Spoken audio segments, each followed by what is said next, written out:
Hey, it's Rob Lightfoot, proud two-time alum of Rowan University. And I'm Jessica Kennedy, also a two-time Rowan alum. And you're listening to Beyond the Brown and Gold.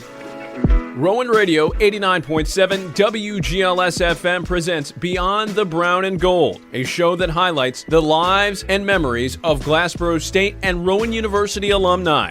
Now, here are your hosts, Rob Lightfoot and Jessica Kennedy. On today's episode of Beyond the Brown and Gold, we have 2006 grad Kevin McMahon. Who was super active on campus. Very active. He was involved in the RA. He was involved in the rec center. He says really nice things about Kevin George. We say really nice things about Kevin George. Absolutely. Kevin George, I hope you're listening. Yeah, Kevin George, if folks who don't know, is doing the rec center. Kevin George, a big fan. I'm going to say his name multiple times. But anyway, no. So Kevin did a lot of great... Kevin McMahon. Kevin McMahon, thank you very much. Did a lot of great things here. Family went here, has a history here. His sister, RTF. Brother RTF, right? And his younger sister, too. Yeah, two sisters and a brother went here. Crazy. And right now he serves as the Senior Director of Community Fundraising and Cause Marketing at Children's Hospital of Philadelphia, which we all lovingly refer to as CHOP. I'm gonna try to like him, but as you people listen to the show, I'm gonna type in his title into LinkedIn so I can connect with him. Yes. By the time the show ends, is probably when I will finish typing his title. It is a pretty long title. Yeah, it's a long title. But well-deserved. We talk all about his fundraising efforts, his experiences at Rowan, and his post-grad experience with the Eagles. We hope you enjoyed today's show. Well, Kevin, this is not your first podcast, but it is your first Rowan podcast. Excited about it. When was the last time you were back on campus? So I only live about 4 miles from campus, but I haven't been on campus in probably a year. Well, that's not that. What, did you lose the address to the place or what happened? Well, it's just like one of those things where like your life only will take you in certain spaces. Yeah. Right. And just coming to Glassboro, it's not at the... It's like in your route. It's not my route. That's Yeah. it. So... I get that. Washington Township is super my route. Like, I feel like everything in my life is over there. In Township? Yeah. Daycare, Oh, the okay. kids' doctors, my doctors. Your everything. bagels? My bagels. Township Bagel Cafe? Yes. Is that your place? Fan. Yeah. Okay. Is there a better place? You're from South Jersey. I can't ask you. You don't know good bagels. I knew you were going to say it. That's why we're setting you up for the bagel comment. I was tossing that softball your Fair way. enough. But you come back. I've seen you back at campus for things with like the rec center and stuff, right? I do. Yeah. So the rec center was the 20th or 25th anniversary. Kevin George would yell at me if I didn't actually get that correct. Yeah, we'll get that in the notes afterwards. Yes, please make sure that's corrected. Anything that rec center related that, they invite alumni back, I always try to show up because the rec center was such a big part of kind of my role here, like the experience that I had at Rowan, and then it led me to grad school. So it shaped a lot of the things that I have. So people are awesome. So I try to come back to anything that they do. What was that role? So I was one of probably the first students that was a freshman that was hired at the rec center. It was awesome. Thanks to my sister who was like, hey, you should like work at the rec center. Like you're into this type of stuff. So when I was in freshman orientation, I walked in the rec center, I applied, and lo and behold, like the first week of school, I got a phone call. I was a commuter at the time. And like, hey, we got your application here. Do you want to interview for a weight room supervisor? And I said like, heck yeah, I do. So started out as a weight room supervisor and I never looked back. I think I spent more time at the rec center than I did in class. So your sister, you mentioned your sister, Yep. and before we were talking that your brother also came here. Mm-hmm. So how did you find your way to Rowan? I mean, other than the fact that your whole family came through here, were you wanting to come here because your whole family came here, or were you trying to blaze your own path? Definitely the blaze my own path. So my brother went, he was RTF major, sister RTF, and I was graduating. I was saying to myself, like, I want to try something new, right? I want to kind of blaze my own path. And my mom was really funny because she said, why don't you just put your name in the hat? Why don't you just apply, see what happens? Secondary school, good to have options. It's right down the road. You could commute, you could save some money. And I said like, no. I really want to try to do something my own. Well, she got her way. She basically convinced me to say like, yeah, give this a shot. So thankfully I got in, and she said, listen, if you don't like it after a year, you can transfer. She knew, it was like Jedi mind trick. Okay. That total mom move, Jedi mind tricked me. Moms always know. They always know. And she knew that I would fall in love with it. even though it was not my first choice, it was the best choice at the end of the day. I attribute to so much of this college, so much of this university. Really, I can look back to things, lessons I've learned, people that I've met. It's awesome, and that's I only live about 5 miles down the road now, so it's nice to be able to still be close and to call this place home. And so the RTF thing was not your bag. It was not. I went to in the business school for 4 years. I actually thought I was going to go engineering for a hot second. Then I realized one day in that I was not good at physics. So I was good at gravity. Wait, did you come in as an engineering major? I was coming in as a mechanical engineering major. Okay. And during orientation, Were you really? that was my goal. I could do it. I could do the work. But during orientation, they were bringing all the engineer students together. It was really funny. And they were loving physics for fun. And I was like, oh, no. These are not my people. So literally in orientation, after orientation wrapped up, I went to my advisor and I said, I think engineering may not be my thing. I knew within hours. It's 9:02. Weeping. You've been Yeah, here yeah, 2 we- minutes. I switched degrees immediately. So then I Did they have an advisor on site just to get you out? I don't recall. It happened so quickly. But I realized that engineering was not going to be my thing, and thankfully was able to get immediately into the business school and didn't look back. That's incredible. And then what do we do in the business school? So concentration in marketing. Okay. Loved it. It fits my personality. Looking back now, I consider myself, I said this to someone the other day, I do fundraising for a living now, but I really consider myself to be a marketer that does fundraising instead of someone that really considers themselves to be a fundraising professional. And so for folks back then, got to realize we did not have the fancy Taj Mahal College of Business that we have now. No. You were probably in what, Robinson? Robinson, a lot.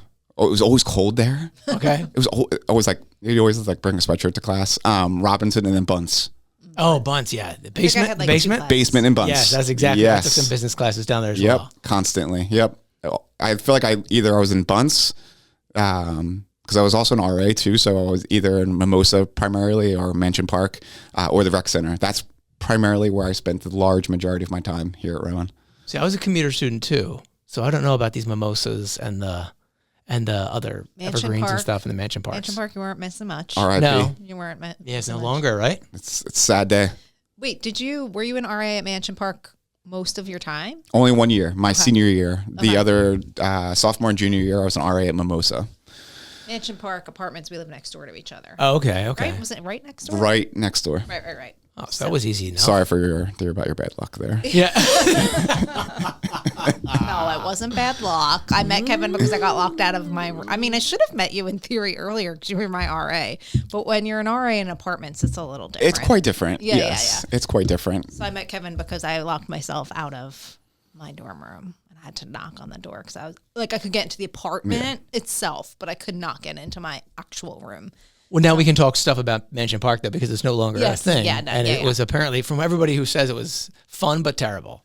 Oh, That's so accurate. bad. That's Yeah. the best way to describe it. Yeah. That's Fun but terrible. right? That's what we're talking about. Wasn't the most welcoming accommodations, but it was super fun. They were accommodating at some point. They Yeah, worked. They it was worked for really you. nice. It was really nice.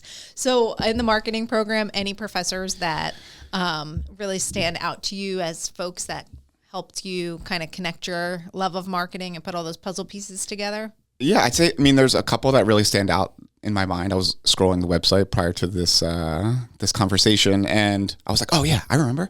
So, the first one, Dr. Lewis, he was amazing. I think I had him 4 or 5 classes. I think he's the chair of the business school now, if I'm getting that term correctly. Baron Gunner, Dr. Gunner, Dr. Pontes. Definitely had Dr. Pontes for multiple classes, but he was also always at the Rec Center. So I'd always see him both, in class, but then also outside of class, and just talk about a good soul and a good person. And your RA experience, what's your favorite RA story? Oh gosh, I didn't think of this in advance. Besides, Putting you on the spot. you can put me on the spot. I had a lot of good RA experiences. Mm-hmm. I did. So I was the RA that was not the RA that. There's 2 types of categories of RAs, in my opinion. There was the RAs that really liked to be in charge. really like to Like be in charge. the hammer RA. Like the hammer that just enjoyed writing people up, right? They got energy out of it. I was not in that category. I was in the other category of the RA that was really looking to develop relationships with students and try to help them, guide them through their university experience. It's stressful, right? Like when you are a freshman and you move into a dorm room, it is polar opposite than anything you've ever done your whole entire life. For sure, yeah. So I'd say that I don't have one particular story that stands out to me about my RA experience, but it's just the relationships I was able to form and the friendships that I still have today with so many of my residents, dating back to my sophomore year and their freshman year. We played flag football together. We played intramural sports. I still stay in touch with several of them even today. And I think a lot of that has to do with because I treated them like people. Right. And they were peers. Yeah. I was just trying to coach them. Right. Like it was a mutual respect type of relationship. So much so that I could like walk into their room unannounced without knocking on the door and like go in their fridge and grab a bottle of water or Gatorade and just pray that there wasn't like a case of beer there. Yeah. Did you ever do that in our room? Just go in and look for waters? From time to time, sure. Do students have water? Yes. I'm just kidding. Of course. We had bottles of water. We didn't carry around these great reusable things, I feel like. Having been a commuter and not understanding this whole thing, Sure. You're coming into an RA process where you said you wanted to guide students, stuff like that. Were you mature for your age? I don't know that I'm mature now. No, yeah, well, all right, well, that's fine. But if you look back compared to 18-year-old, 19-year-old Kevin, Yeah. were you like, compared to your other friends, were you like the responsible one that everybody was kind of like looking at? 1,000%. Yeah. Okay. I was always the responsible one, in high school even. I think I won the superlative for most prepared or most organized, something along those lines. I was the responsible one in high school. So I think that really led me down to this RA path. I'd also say the rec center when you talk about like core values, and accountability is like one of my core values. There's something different to be said with, being able to do a 6 a.m. opening the rec center shift when you're 20 years old. Yes. For sure. And waking up at 5:30 in the morning and being the person that's like literally unlocking the doors. When I had friends that were like, oh no, I have a 8 a.m. class and I'll never be able to get there. I'll never be able to wake up in time. Meanwhile, we had just worked a 2 or 3 hour shift at the rec center. So there was this like accountability factor that was really established early on. But I also think I was wired that way for a long period of time. We have not had any bad comments about Kevin George. This guy is just a rock star and everything goes on at the rec center. Oh, for sure. We love Kevin George. Right? He's Kevin, amazing. Yeah. But this is like the second or third podcast that we've had where the rec center is, has such an impact on folks. Yeah. Also, you mentioned some core values. Sure. One of them that you got from the rec center. I think we all have values, but I don't know if we all define. Do you have some other core values that you have that you kind of operate by? Yeah. So like, to me, it's all about the intangibles. So for example, going the extra mile, being coachable, having a good attitude, like those are things that either you have them or you don't. But those are things that even when I interview now people that are coming in for full-time positions, sure, do they have the chops in order to do the job? Yes. But do they have those intangibles that will allow them to do the job great? And it's really hard to be able to get that out in an interview setting. But a lot of those core values are really established here in my time at Rowan and, through the rec center from being an RA. I was also on the men's volleyball team for a couple of years. So Okay, overachiever, right? Like what the heck here? I tried to get as much out of my time here at Rowan as I possibly could. That's great. It's a great experience, right? So you can kind of get all your feet wet in different pieces and get some. And I went to school, I guess, part-time. yeah. Class half time, You also did that whole Classes were mixed in at some point. Yeah, absolutely. So after Rowan, we have this experience, and what's our next first step as a? Yeah, so thanks to Rowan and the rec center, I was able to get a grad assistantship at the University of Tennessee, which talk about one. I'd never been to the state of Tennessee before I even got this offer. Okay. Did you accept it without going there? I accepted it without going there. It was talk about a challenge, but also something that I would highly recommend anybody to do. Like I was listening to a previous podcast, and going to Tennessee was not like going to Kazakhstan, like one of your previous guests did, right? So different category. Yeah, a little bit. Just putting yourself out there and just being comfortable with the uncomfortable, I think was something that I learned over the course of 2 years, and it really kind of helped shape who I am today. Huge school. Huge school to compare to Glassboro's campus. Talk to us about that experience. Like, how'd you adapt? Well, I mean, like that whole, and even the mindset of the students has to be different because obviously just the geography of it. it was something that I wanted to do. So the reason why I wasn't like all gung ho about coming to Rowan initially is because I wanted that big D1 college experience, realizing that I had that opportunity as a grad student to be able to go to a different state, really kind of figure out who I am as a person, and to be able to challenge myself was an opportunity that I saw, while at the same time being able to get a free degree. It was really exciting to me. The nice part about Knoxville is that the whole entire city of Knoxville is really focused around the university. Yeah. Without the university, forget about it. It's a small little town. There's just something about that 110,000 students and, fans. Whoa. Huge. Yeah. It's huge. Neyland Stadium. And it's remarkable. The benefit for me as a grad student down there was it wasn't an undergrad experience. So like my grad classes were still 15 or 20 people, and the relationships I was able to form, the networks that I was able to create, the networks were way more valuable at the end of the day than the actual, degree itself. Yep. Usually they are. Yeah. Usually it's like what you make out of your time and the connections you make. Absolutely. And did anybody say, where are you from? You said Rowan University, and they went, where?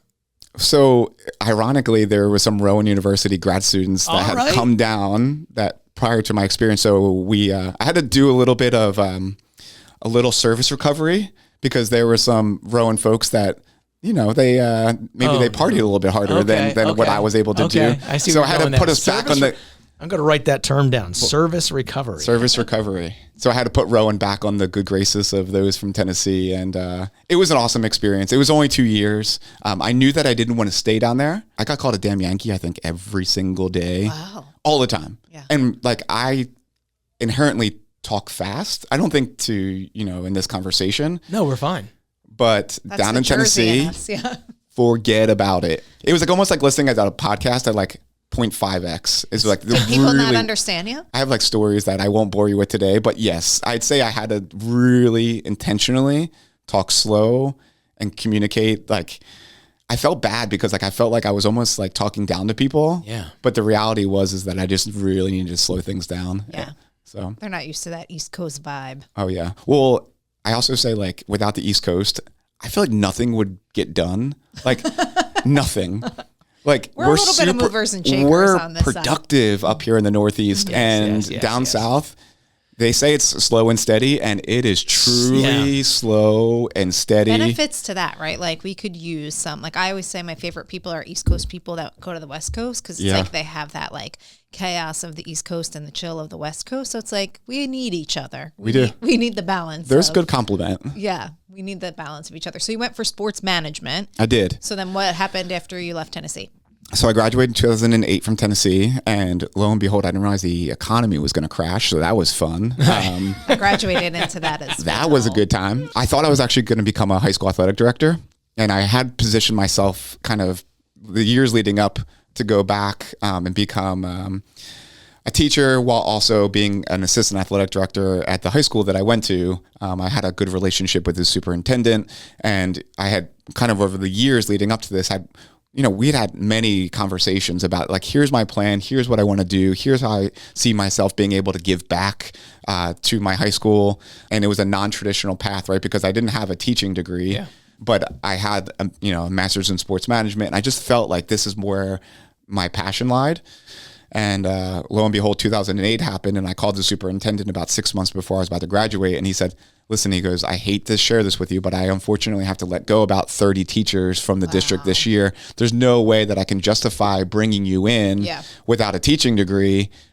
So let's stay in touch, but right now is not the time. I thought that's where my path was going to take me. Thankfully, I had a plan B in my back pocket, and I had a couple of interviews set up with major Philadelphia sports teams, the Eagles being one of them, just informational. And thankfully, I hit it off with one of the VPs from the Eagles at the time. What is an informational interview? Like you were just like, let me pick your brain? So the informational interview. Do tell. Yeah, so I think it's something that I always tell our interns at Children's Hospital of like as a student, you have so much luxury of being able to say, send an email and position yourself as a student and say, I'd love to learn 15 or 20 minutes about you, right? And just let the conversation be all about them. But really, it's an opportunity to make a connection, but leverage that title as a student So I was able to do that while I was at grad school. One of the breaks, I sent a whole bunch of emails out to, VPs and above at the Philadelphia sports teams and said, could I steal 15 minutes of your time just to learn a little bit about how you got into the position that you were in? And I think I got 4 or 5 responses, had 4 or 5 informational interviews. That's great. That's smart. It sounds like a little bit of a fundraiser trick that. Absolutely. Absolutely. Brought that into your current career. So thankfully the one of those informational interviews with the Eagles went really well. Bill Manning, I think he's the president and CEO of Real Salt Lake, the MLS team to this day.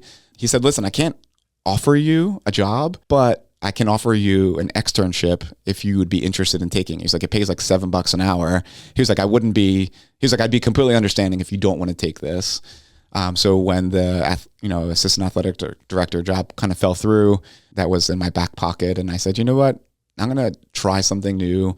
Going to swallow my pride a little bit, right? Because there was an ego component here to being a grad student on a major university and having a level of, like, we had an office and it was good, and like we had a team and we had 40 different clubs, and to sitting in a cubicle that was about the size of this table and really just cutting your teeth and learning an organization from the ground level up. Looking back now, though, aren't you like, wow, I was so young? Yeah, absolutely. I had so much time to do this, right? It was, yes, absolutely. And like, I think undergrads and even grad students, like, the thought is to like come out and like be like big person in a job when they were a big person on campus, but you do have to take those I don't think they're $7 an hour jobs anymore. I don't think so. Let's hope not. That it shouldn't be, but you do have to take kind of those jobs and take a little bit of an ego hit to get your foot in the door. Exactly right. So, but there's such a huge benefit to that, right? Absolutely. So like when I first got out, I had a friend of mine who was starting a nonprofit, and he was like, look, I need somebody to help run the office. You need a portfolio. Let's get together and we can both kind of grow this thing. And whenever it's time for you to leave, you just leave. And so we agreed on that. But in that time at that nonprofit, I got to wear so many different hats that I was able to shop to the next role and the next, and then you can build on those pieces and such. So there's definitely value in the experience that you kind of had there at the Eagles. Couldn't agree more. Couldn't agree more. Yeah. So what did you do at the Eagles? Because you had an externship, but that turned into a job, right? It did. So, I'm a big believer, going back to those core values that we talked about just a couple of seconds ago, about just like taking ownership, being coachable, going the extra mile, being first in, last to leave type of situation. And I adopted all of those kind of core values in an externship. And I really just strive to, stand out, because I did know that there was an opportunity. That was, if there was an opening, and it's kind of like right place, right time situation. Yep. They were very, very clear about, this does not guarantee you a job whatsoever. However, if there are openings, this is usually the first group that we go to figure out, are there the right people that can fill these roles. So about 10 months in, a job opened up. I guess I interviewed for it. Kind of did, but I worked on our corporate sales and service team. So executing sponsorship activation. So for example, US Airways, they're a sponsor of the team. Part of that sponsorship is that they get a number of different core benefits associated with it to move and advance their brand. We were responsible for activating those benefits as part of their sponsorship. So we were like the day-to-day contacts moving forward, and every single sponsor had different benefits. So US Airways was very different than Miller Coors or, Amoroso's Bakery. And that was fun because you really got to understand and learn about a whole bunch of different businesses and industries while activating their brand through an Eagles partnership. Were you an Eagles fan at the time of this? So I was. Huge Eagles fan. Whoa. Huge Eagles fan. Was? Well, no, I still am. Okay. I still am. But it's interesting because I worked there for a little over 4 years, 4.5 years, and your fandom goes out the window. It's interesting. It's almost like seeing Oz is the best way that I can describe it. Okay, so you're seeing how the sausage is made. It is weird. You look at players as products. Everything that you do from the business side is really reliant on how well the quarterback plays on Sunday, right? Or the running back if they have a late fumble, right? So much of the brand is out of your control, right? So you could be the best at your job, but at the time it was like, if Donovan McNabb throws an interception, in the fourth quarter, and we lose that game, then fans are going to be upset. That means the partners are not going to get as many, Acme's not selling as many, whatever through their partnership. So it's working in sports is really interesting like that, because unlike another product where you can really control it from, start to finish, sports, there's so much out of your control. However, you also have so much passion, right? Brands would die for the opportunity to have even a percentage of the amount of passion that people have for Philadelphia sports in this region. So for their bread. It's a give and take, right? Like if Amoroso's, if people I are feel pretty passionate about Lucio's bread. You are, you like your bread. I Yeah. like a carbohydrate. I can't lie. So obviously, your plans changed. You're at the Philadelphia Eagles here now. Yeah. And then what's the next opportunity that's presented to you? Did you seek it out? Did it seek you out? I probably have just been lucky. I'll be honest. So the next opportunity for me was, it's very public right now. So Jeffrey Lurie has a passion for autism research. His brother is on the spectrum, and where he wanted to invest his philanthropic dollars was autism. At the same exact time, this is going back almost 12 years ago, Children's Hospital of Philadelphia was also launching a Center for Autism Research, brand new.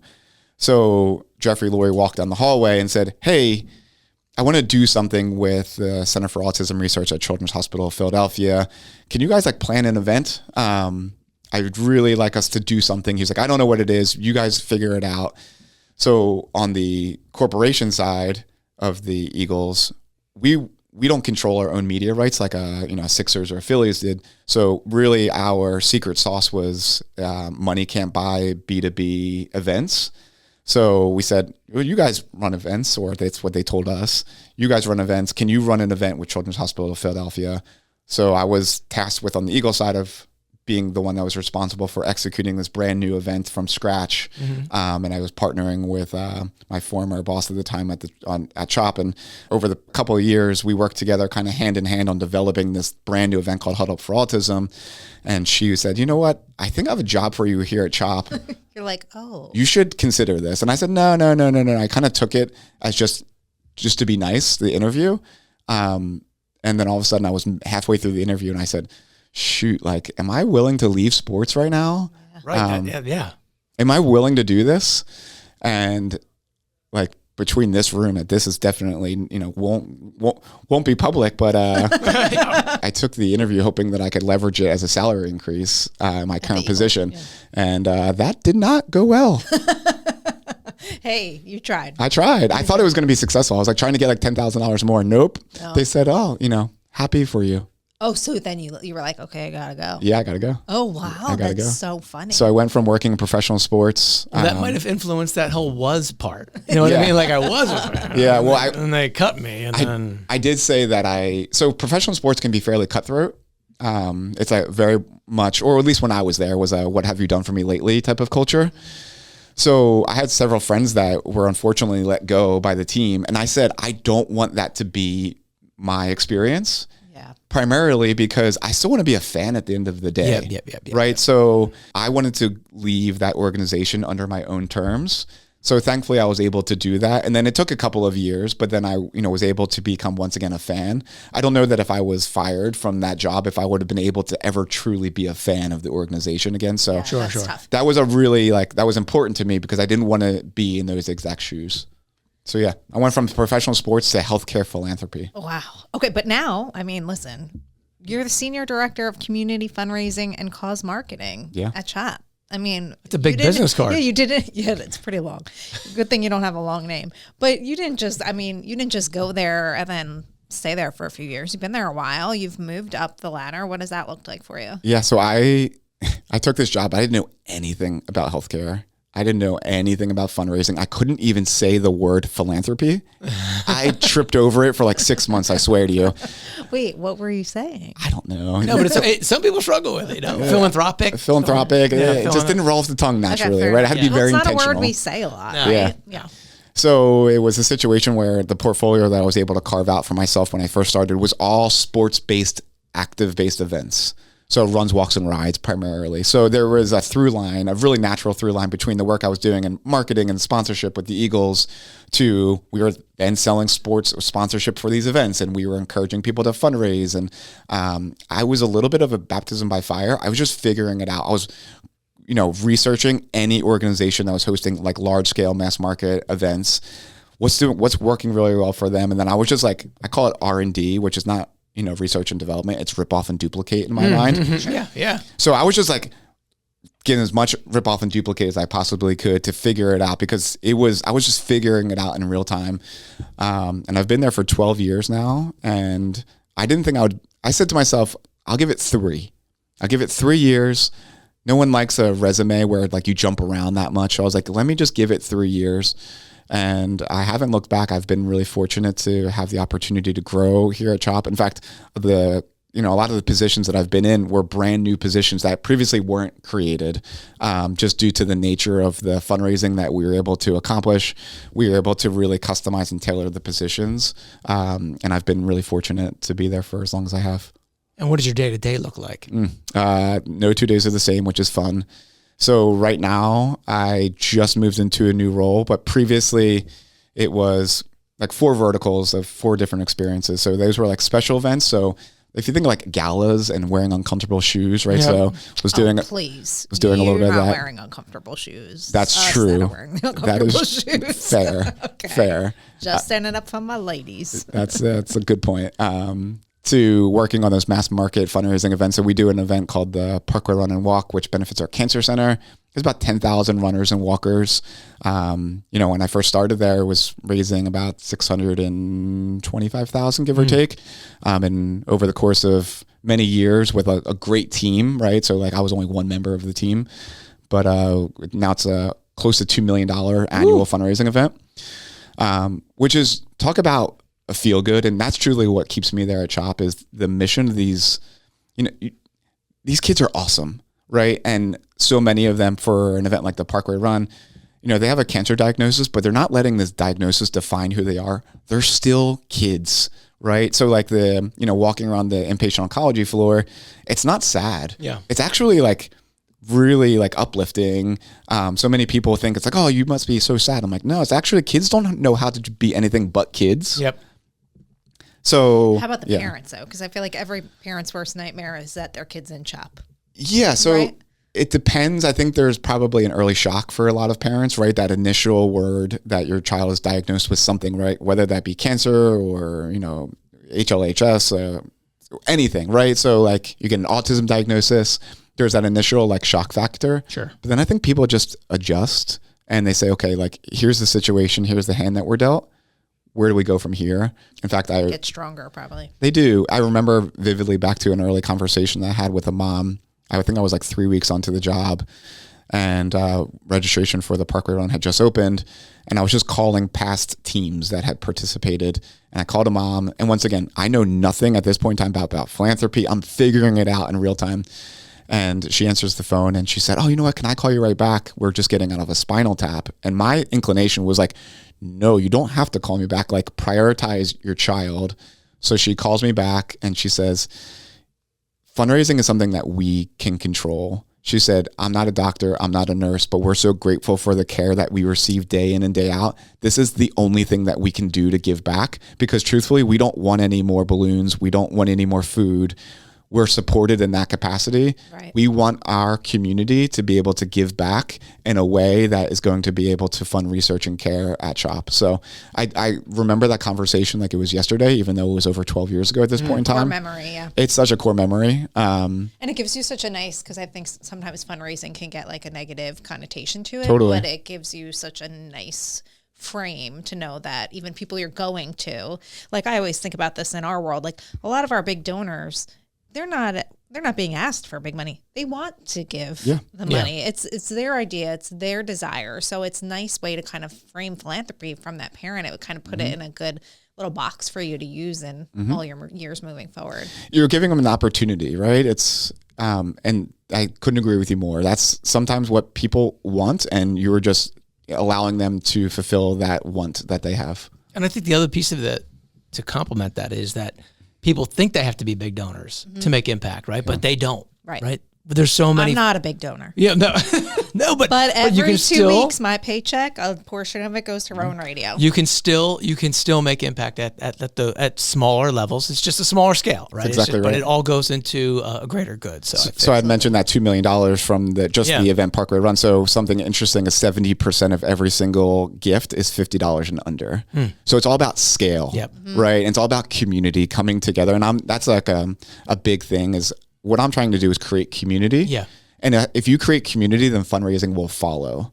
And thankfully, a lot of our events that we have now, you can feel it. It's like, it's almost tangible, the community feeling that you feel at some of these events. I'll never forget, I had a patient, his name was Gray.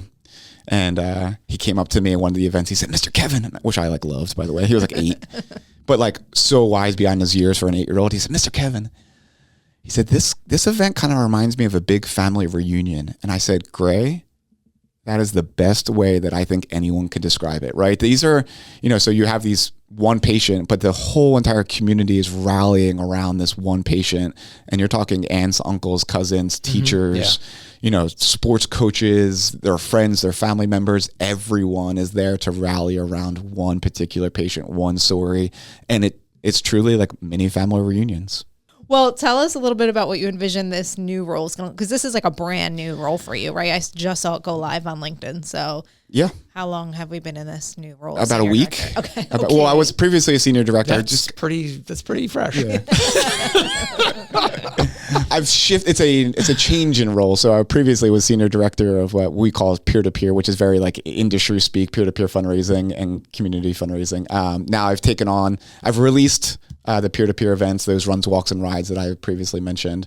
And now I'm thankful to absorb our cause marketing team.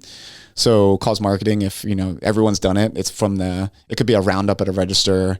It could be, an icon campaign where someone's saying, "Would you like to donate $1, $3, or $5?" And they put your name on, at the Wawa, and they hang up that balloon, the sneaker. Mm-hmm. That's an opportunity and a program that I am excited to grow. I consider myself to be a program builder. That's what it excites me, is being able to create something that never existed and to be able to see it through to fruition. I was able to do that with a lot of the different partners that I had when I worked at the Eagles. And now I'm able to do that at Children's Hospital. And it's fun. It's what gets me excited. It gets me out of bed in the morning. I try to flex my creative juices as much as possible. I always say I'm the big idea person, but I'm also realistic that 3 of my ideas you're going to have the headset on, so you also have to do it. Oh, absolutely. Yeah. I think there's people that can think and be creative, but they can't execute. They can't see, okay, here's actually how we're going to pull this off. Mm-hmm. That's one of the things that I pride myself on, is being able to try to think of a brand new idea. And sometimes it doesn't need to be the best and brightest idea, but we're just trying to do things better. Right. That's the core of what we're trying to do. Being able to figure out how to take it from an idea on a piece of paper to being able to execute it. That's what, gets me excited. Now, you have 3 kids. I do. So does that give you working at CHOP a different meaning too? When you had kids? It does. It truly puts things in perspective. In fact, it's funny. When I first started at CHOP, I didn't have any children at the time. And my wife was teaching 11th grade English, and she'd come home and she would say "This jerk in my class," and blah, blah, blah, blah, blah, right? And she'd be "I had the worst day." And I was "Oh, let me tell you what I saw today." Yeah. And I'm this, and I would do this. This went on for a couple of weeks, and she stopped me. She was "I'm allowed to have a bad day, and you're allowed to work at the hospital." She was "These things don't need to be mutually exclusive to one another." Yeah. And I said, things can be true. That's exactly right. So, but then once Good job, Lindsay. Good job. She did well. And she was spot on too, by the way. She was completely accurate. But it does, you walk the halls of the hospital, and it will put your whole entire life in perspective. Because you have some of the kids that literally CHOP is, so for those of who may be listening that don't know anything about Children's Hospital, also kind of shortened CHOP, there's 3 words I always like to describe it as: first, biggest, and best. So CHOP was the first children's hospital in the U.S. It's the biggest. We see more patients than any other children's hospital in the whole entire country. And U.S. News and World Report will always rank us as the top children's hospital in a variety of different subspecialties. But you walk through the hospital and you're just okay, yeah, my sitting in traffic and me being annoyed getting here it's just completely goes away. And then you have your own children, and that is a whole different situation, right? Because you really hope that you never have to use any of CHOP services at all. My children have, thankfully, nothing serious. However, it's serious and it's a big deal, but it's also like, it's like a gem in the city, right? To be able to say, if you have a sick child, where do you go? You go to CHOP. That's where you take them. But yeah, thankfully, when you have your own kids, it just puts things in different perspective for you. So Kevin, tell us a little bit, besides you got 3 nuggets. That's what I call children. You got 3 nuggets. I call them knuckleheads for what's worth. Yeah. Different perspective. Tell us about what Kevin does when he's not raising funds for CHOP. Right now, the 3 kids definitely keep me on my toes, and the schedule is quite busy because CHOP is a nights and weekends type of job still, despite the fact that we do work remotely the majority of time, which is actually a huge advantage, and really what's kept me there, because the flexibility of being able to work out of my house allowed me to see my kids, because there was so much stuff in the early on before the pandemic that I missed. Like, I missed so much, and I didn't realize it until I was working from home during the pandemic, that I was like, oh my gosh, like I was able to like see Gemma, my 4-year-old, like all of the things that I missed with my other 2 children, I was able to participate, and be able to enjoy that. So right now, my kids are sports aged. So I have so much joy and fulfillment of being a coach. And I think it goes back to those RA days and maybe like rec center days. Yeah. I just love being able to help, right? So I'm not the head coach for any of these teams, but like soccer and baseball, and it's really fun to be able to like mold a young mind and being able to teach someone like a skill and then see them do it in a game, even if they're like running in packs around. Like, I get a lot of enjoyment out of that. So a little coaching. I'm a leisure sport champion, so anything that has leisure sport involved, right? So that could be wiffle ball, ping pong, cornhole, you name it, I'm in. Have you picked up pickleball yet? Pickleball, definitely big pickleball player. That's all the rage. It is. All the cool kids are doing I it. know. Yeah. Not me. I'm not that good, but I do enjoy. It's like tennis, right? It's tennis and ping pong merged together. It's a lot of fun. Give us some advice for current students, maybe even commuter students, because when we go to orientations, we do meet a lot of folks that are kind of coming in and maybe they live close or they live close enough to commute. Yeah. You commuted for just 1 year? Yeah, so I commuted my freshman year.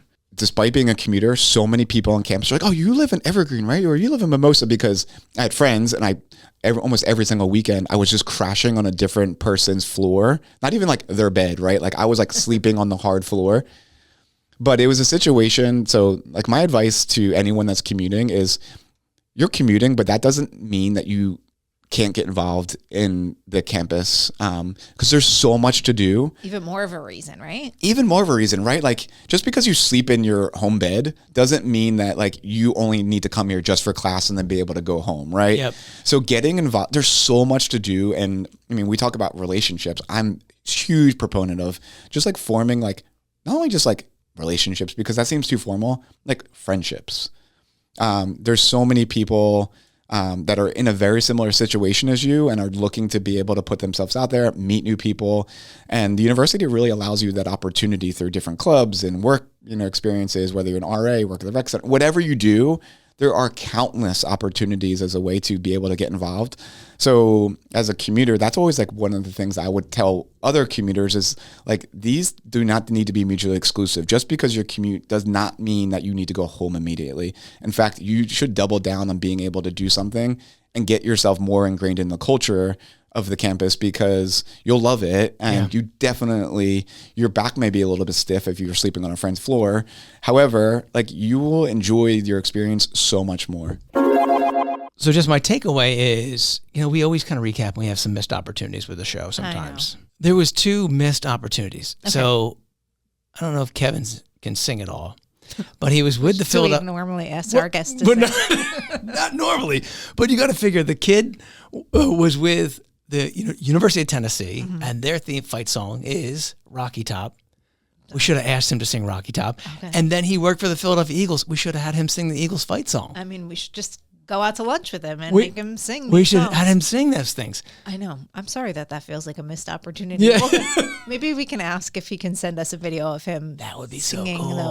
those songs. Either of those. Either of those. It seems like such a funny thing to miss, considering all the really cool things we talked about. I know he was doing some other things too, but I was look what I wrote on there. I said Rocky Top. We should have put him. We should have put him on the spot. Oh That my would've been so goodness. funny, Well, though. we did get to cover a lot of good stuff. So, I mean, how could you not feel good when you're doing fundraising for CHOP? Yeah, I mean, he's doing some great stuff over there. It's big time work that is so needed, and in a space that is so incredible. Absolutely. You've been listening to Beyond the Brown and Gold on Rowan Radio 89.7 WGLS FM. You can find more episodes on your favorite podcasting platforms by searching for Beyond the Brown and Gold or Rowan Radio On Demand.